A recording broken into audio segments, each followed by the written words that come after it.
Hey guys, and welcome back to the channel. We have Iga Swiatek versus Elena Rybakina for an absolute blockbuster matchup for the fourth round match at Roland Garros 2025. The encounter is highly anticipated, maybe not quite as anticipated as Ostapenko-Swiatek, because Swiatek's never beaten Ostapenko at Roland Garros, Iga's favourite tournament, favourite court.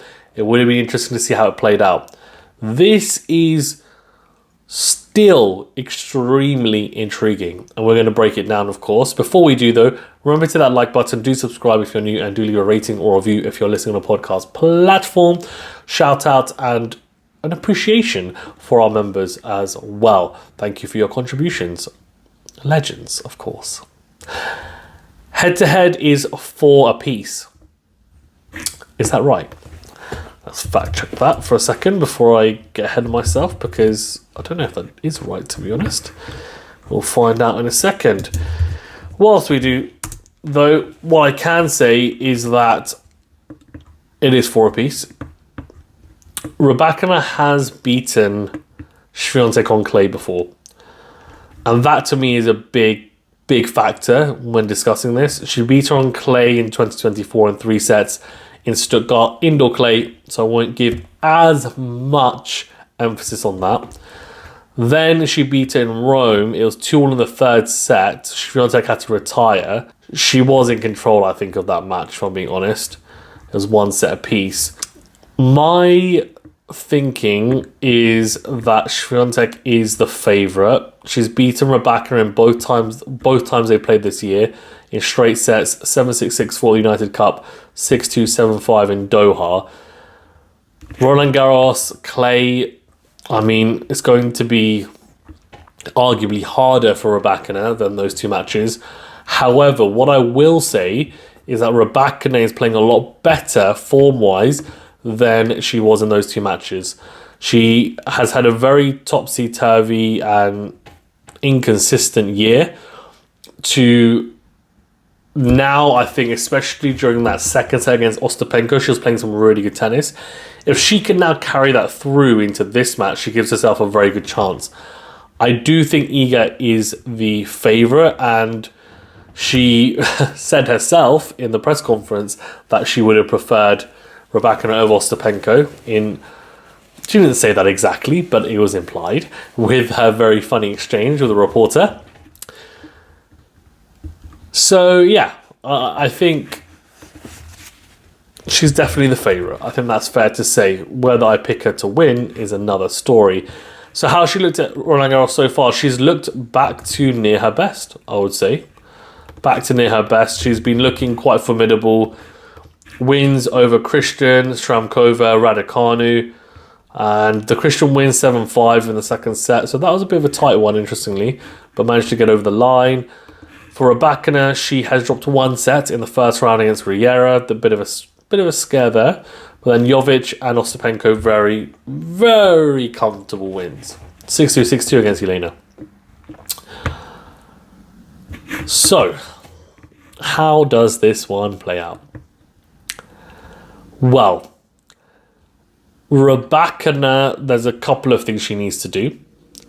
Number 1, she's going to have to serve very well. She can have a strong serving day. That will put her in a great position. And 2, she has to be aggressive off the Swiatek 2nd serve specifically.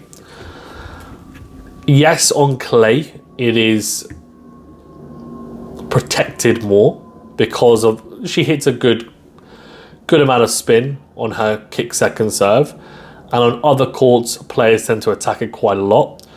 On the slow clay of Roland Garros, she gets a bit more bang for a buck. You can't step in as much because the ball otherwise will be almost at shoulder height. So you do have to back up a little bit. But Rybakina has long levers. She's got exceptional penetrating power through the court. She should be able to cause Swiatek problems, especially off that 2nd serve. What is going to be interesting is when they get into the baseline exchanges. Now, I think Rybakina needs to win this by winning the lion's share and quite a large portion of the points that go 1 to 4 shots or even 1 to 5 shots.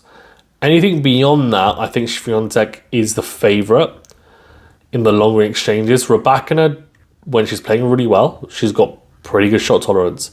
But Swiatek has better shot tolerance, I think it's fair to say. One thing that Rybakina has been able to do in the past, and on these slower courts it might not be possible, is really exploit the Swiatek forehand. Now, she's made some technical changes during the hard court, or during the Australian Open especially, or pre-season, that have meant that she is able to make that forehand a bit more compact when she needs to. It'll be interesting to see if it holds up against Rybakina, because it hasn't against Ostapenko. And Rybakina hits the ball maybe not quite as hard from the baseline, but not far off.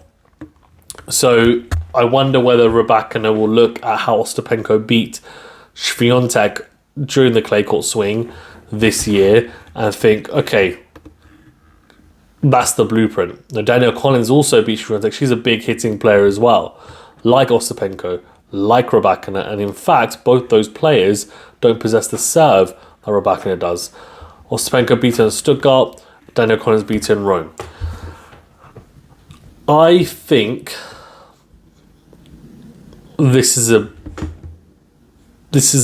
big opportunity for Rybakina. Swiatek's playing well, but she hasn't really come up against anyone yet who should cause her problems, Raducanu included. This is now a big step up, and I actually think Rybakina playing an Ostapenko is a good thing for her, because she played a player who, yes, is inconsistent, but she's got a big game, and it would have primed her better, I think, for this matchup than Swiatek's run so far. I'm actually going to pick the upset, and it's going to be a wild call, because Swiatek might just come out and straight set Rybakina, beating her 6-2, 6-2.